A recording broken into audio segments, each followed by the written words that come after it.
Hello and welcome to all of you. तो मेरे पीछे जो आप फोटो देख रहे हैं, आपको ये तो समझ में आ गया होगा कि कहीं ना कहीं किसी बीमारी की या फिर किसी चीज़ की ऐसी बात हो रही होगी जिसमें हॉस्पिटल या फिर डॉक्टर्स इन्वॉल्व होंगे या फिर कोई ऐसी चीज़ जो मेडिकल कंडीशन से रिलेटेड होगा। जी हाँ, हम बात करेंगे एक ऐसे टॉपिक की जिसमें भारत का कर्नाटका पहला राज्य बन चुका है। कर्नाटका भारत में ऐसा पहला राज्य बना है जिसने right to die with dignity का जो है लागू कर दिया है। Right to die with dignity यानी कि मरने का जो अधिकार है वो वहां के लोगों को दे दिया है कर्नाटक की सरकार ने। अब आप सोच रहे होंगे ये कैसी अजीब सी बात कर रहे हो आप। तो देखो, सिंपल सी चीज है, हमको अगर अच्छे से जीने का अधिकार है, गरिमा के साथ जीने का अधिकार है, तो हमें गरिमा के साथ मरने का भी अधिकार है। कई बार क्या होता है कि किसी इंसान को जो है कई ऐसी बीमारियां हो जाती हैं जो पता चल जाता है कि अब वो कभी ठीक नहीं होगी, वो बीमारी अब कभी भी ठीक नहीं होने वाली है। ऐसे केस में अगर वो इंसान चाहे तो right to die with dignity जो है वो यूज कर सकता है, यानी कि ये अधिकार अपना वो इस्तेमाल कर सकता है कि भाई मुझे गरिमा के साथ मरने का अधिकार है, मैं अब अपने इलाज को कंटिन्यू नहीं रखना चाहता, मुझे पता चल चुका है कि मैं कभी ठीक नहीं होने वाला हूं, इसीलिए मुझे right to die with dignity जो है वो दी जाए। ठीक है, अब इसको मैं थोड़ा सा आप लोगों को सिंपल वे में समझाती हूँ।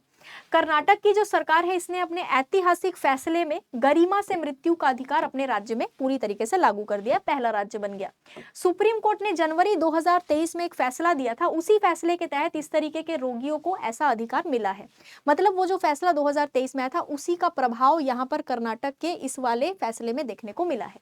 जिनके ठीक होने की कोई उम्मीद नहीं है और वो खुद ही अपने जीवन रक्षक उपचार को, यानी उनका जो ट्रीटमेंट चल रहा है उसको वो खुद ही नहीं चाहते कि अब वो कंटिन्यू हो, उनको यूं लग रहा है कि पैसे वेस्ट हो रहे हैं, अब तो हम जो है पहले की तरह कभी ठीक नहीं हो पाएंगे, तो वो मरना चाहते हैं, वो अपनी जान को जान देना चाहते हैं, तो यहाँ पर जो है उपचार को जारी नहीं रखना चाहते, तो आराम से वो यहाँ पर इस राइट का इस्तेमाल कर सकते हैं।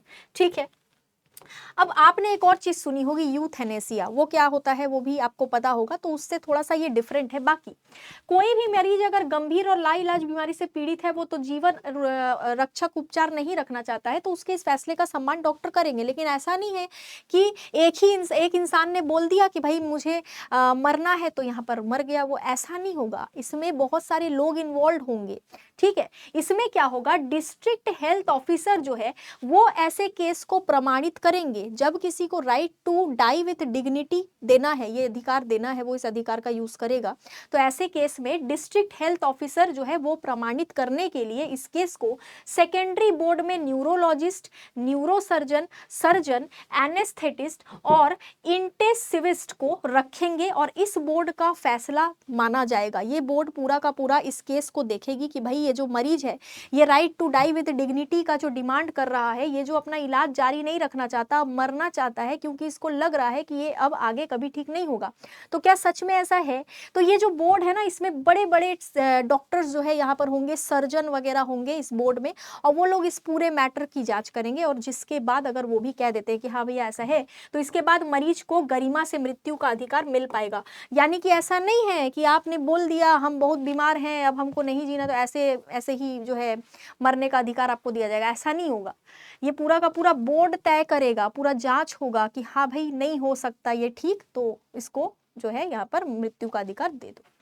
कर्नाटका के कानून के हिसाब से कोई भी मरीज पहले से ये तय कर सकता है, आप पहले से भी तय कर सकते हो कि भाई आने वाले समय में अगर मैं, जैसे कई लोग होते हैं ना कि मेरे को अगर कोई बीमारी हो गई तो मेरे घर का क्या होगा, कैसे होगा, क्या नहीं होगा, तो अगर कोई इंसान ये चाहता है कि वो आने वाले समय में कभी अगर गलती से बीमार पड़ गया या कोमा में चला गया या फिर उसके साथ कुछ ऐसा हो गया कि वो कभी ठीक नहीं हो पाएगा, तो वो अगर ये सोच रहा है कभी उसके साथ शायद ऐसा हो जाए, तो वो अगर चाहे तो अभी से इस बारे में वो बात कर सकता है कि भाई ऐसे केस में मुझे right to die with dignity दिया जाए। ठीक है, मतलब जो ठीक ठाक इंसान है, अभी एकदम स्वस्थ है, वो भी इसके लिए बात कर सकता है, वो भी इसको तय कर सकता है। तो वही लिखा है, कोई भी मरीज पहले से ये तय कर सकता है कि भविष्य में वो कोमा में या लाइलाज स्थिति में जाने पर उसे जीवन रक्षक उपकरणों पर नहीं रखा जाए। इसके लिए उसे लिखित में अभी से देना पड़ेगा, अभी से उसको रिटर्न में देना पड़ेगा कि जब भी मैं ऐसे हालत में हो जाऊं कि मैं कोमा में चला जाऊं या मुझे कोई ऐसी बीमारी हो जाए जो कभी ठीक नहीं होगी,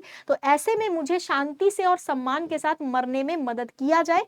मरीज जो है वो लिविंग विल यानी कि मेडिकल देखभाल से जुड़े कानूनी डॉक्यूमेंट्स में इस पर सहमति अभी भी दे सकते हैं, जो एकदम स्वस्थ दुरुस्त है। आई बात समझ में?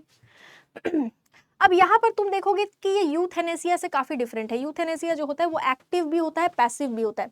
इसमें जैसे यूथेनेसिया में पैसिव यूथेनेसिया की अगर आप बात करोगे तो इंडिया में कई बार इसकी डिमांड करी गई है। मेनली अरुणा शानबाग केस में आपको ये देखने को मिला होगा यूथेनेसिया के बारे में। यूथेनेसिया में ये होता है, पैसिव यूथेनेसिया बता रही हूँ मैं, इसमें ये होता है कि मान लो कोई इंसान बहुत सालों से बीमार चल रहा है, कोमा में चला गया है, उसका ब्रेन डेड है, ब्रेन डेड स्थिति में है, वो उसको कुछ समझ में नहीं आ रहा है, वो खाली ऐसे ही आंखें खोल के पड़ा रहता है, क्या चल रहा है क्या नहीं पता, वो 30 साल 40 साल हो गया है, वो ऐसे ही पड़ा हुआ है। अब उसकी फैमिली चाह रही है कि भाई हम इसका इलाज का खर्चा अब नहीं उठा सकते, ये कभी ठीक नहीं होने वाला, तो इसको जो है इच्छा मृत्यु दे दिया जाए। तो उस केस में डॉक्टर्स उसका जो लाइफ सपोर्ट है, जैसे मान लो ऑक्सीजन मास्क लगा है, उसके बिना वो मर जाएगा, तो वो लाइफ सपोर्ट हटा देगा डॉक्टर। ये होता है एक्टिव यूथेनेसिया। तो जो भी लाइफ सपोर्ट उसको दिया गया है जिसकी वजह से वो किसी तरीके से उसकी दिल की धड़कनें चल रही है, उस लाइफ सपोर्ट को हटा दिया जाएगा। ये होता है पैसिव यूथेनेसिया। एक्टिव यूथेनेसिया में ऐसा होता है कि उस इंसान को डॉक्टर जो है किसी तरीके से कोई ऐसा जहरीला इंजेक्शन लगा देगा या ऐसा कुछ कर देगा, मतलब खुद ही डॉक्टर इंजेक्शन दे देगा कि भाई इसकी मृत्यु हो जाए। ये एक्टिव यूथेनेसिया होता है।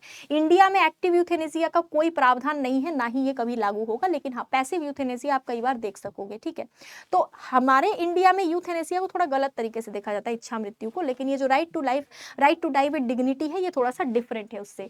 तो लिविंग विल से जुड़े कानूनी दस्तावेज के लिए मेडिकल बोर्ड यानी कि न्यायिक मेडिकल बोर्ड की न्यायिक मंजूरी और परिवार की सहमति भी जरूरी होगी। हॉस्पिटल के पास मेडिकल बोर्ड बनाने और कानूनी प्रक्रिया पूरी करने के लिए पूरे संसाधन और ट्रेंड स्टाफ अभी फिलहाल नहीं है। और ये जो चीजें हैं ये इतना आसान नहीं, देखो बोल दिया लागू कर दिया और हो गया, ऐसा नहीं होता है। किसी इंसान को मरने का अधिकार देना इतना आसान नहीं है। ठीक है, तो आगे जो भी अपडेट आएगा वो भी डिस्कस करेंगे। आई होप आपको समझ में आ गया होगा कि right to die with dignity क्या चीज है, क्योंकि कर्नाटक की सरकार पहली ऐसी सरकार बनी है जिसने इसको लागू करा है, तो आपको ये पता होना चाहिए। ठीक है, बाकी मिलते हैं अगले वीडियो में, आज के लिए इतना ही। Thank you so much.